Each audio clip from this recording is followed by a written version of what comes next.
during the interval. May we ask from the Philippine Coast Guard their technical opinion on what could have caused, given the situation, given that the sea conditions were normal, what could have caused the sinking? Maybe what are the possible causes of the sinking of SUPERFERRY 9? Your Honor, much as I would like to venture answering the question, I think our expert in the person of Captain Baino, who is a technical person of this, can elaborate on the matter, Your Honor. General Baino? Ito, mayroon pala sa news. Ito ka sa harapan, sa likod ko.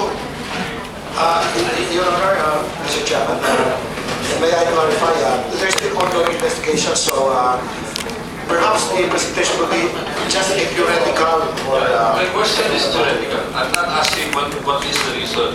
I said what could have been the possible causes.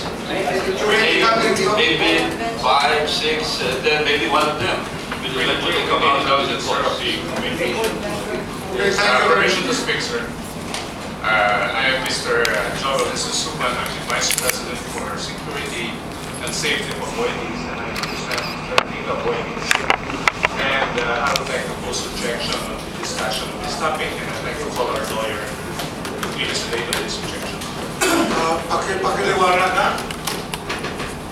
Please identify yourself and explain. Good morning, Mr. Chairman and the honorable members of the committee. I am Attorney Arthur Lim. Upon request of my client and upon my own evaluation that it will be prejudicial to the interest of the client without necessarily appearing to be unduly technical in these proceedings. So I would like first of all to express confidence in the committee and in its request for what happened here. It is a very laudable activity in aid of legislation. Nonetheless, the point here, Mr. Chairman, is that there is still an ongoing inquiry by a body which under our system of laws is the quasi-judicial body that is mandated to make findings of facts and conclusions of law that will impact heavily not only on the civil cases that could be possibly filed against the company, but even in terms of the name, standing, and reputation of the company.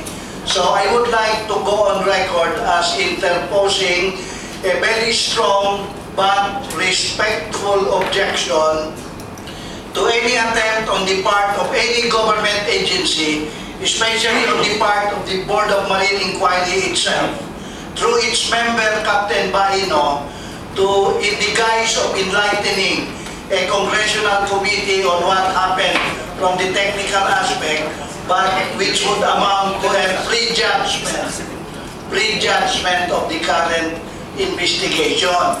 And if this happens, I will not begrudge the committee, but I will move for the inhibition of the entire board. Because by then, they shall have already prejudged the case against my client. Because right now, the inquiry is still ongoing. I do not think it is proper for any committee member to put in his 2 cents worth, but at the same time prejudge the case against Aboitiz Transport Shipping Corporation. So I say this with all due respect to the committee, and I beg the committee's kind understanding if we have to interpose objection. But the way the investigation has been carried out so far, I even would like to extend the appreciation of my client for being summoned here to try to shed light, but not for the BMI to officially make findings of facts and announce this in the guise of theoretical presentations, because this will amount to a prejudgment, Your Honor. Thank you, Your Honor. Thank you. We will hear first the committee members, Congressman Golez and Congresswoman Braquel. Mr. Chairman, in that case, fully understanding the apprehensions of appointees, let me rephrase my question. Without referring to this specific case, I will just express it in general terms. Situations like this, the ship goes on a voyage and it sinks without being hit by waves. It did not collide with another ship. There was no burning. It just sank on its own after listing by 25 degrees. So my question now is, what would be the reasons, in general terms, for a ship, any ship for that matter, to sink under those circumstances?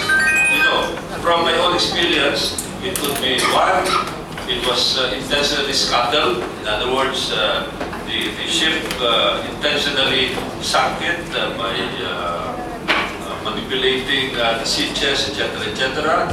Number two, because of structural failure that was not noted, but because of the natural forces of the sea, the structure just broke and caused a leak. And not known to the crew because they did not inspect it physically because it's underwater. Number three, it could have been something that they're not aware of. Number four, it could have been sabotage, an act of terror, using a different kind of mechanism to destroy the ship without any explosion because there was no report of explosion, no smoke, no fire. So maybe the others can still add to that, Mr. Chairman. So that I think that will not prejudice the interest of the people. Mr. Chairman, one last comment, just very brief, Your Honor. The concerns expressed by Congressman Golez are really very well taken, and those are very legitimate concerns. And as a matter of fact, that is what the BMI is trying to really ascertain, and which the Honorable Committee is also trying to ascertain in aid of legislation. So the parallel investigations are really laudable. We must support this investigation because they will be down to the benefit of our people. To address the concerns directly, however, I respectfully suggest, and I beg the committee's indulgence for being bold enough to make the suggestion that the committee may perhaps find it proper and appropriate to retain its own consultant to address these specific technical questions and not to utilize a member of the official quasi-judicial investigating body who will soon pass judgment on the vessel and on my client to do the task.